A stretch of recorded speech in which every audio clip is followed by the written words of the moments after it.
Di momentum Hari Pahlawan 10 November 2025, pahlawan bisa berjuang hari ini dari berbagai hal.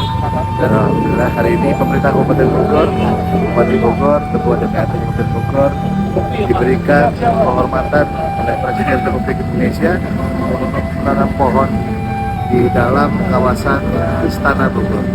Mudah-mudahan satu pohon ini menjadi tonggak bahwa dari satu pohon menjadi jutaan pohon yang kita tanam di seluruh wilayah Kabupaten Bogor. Terima kasih dari Bogor untuk Indonesia.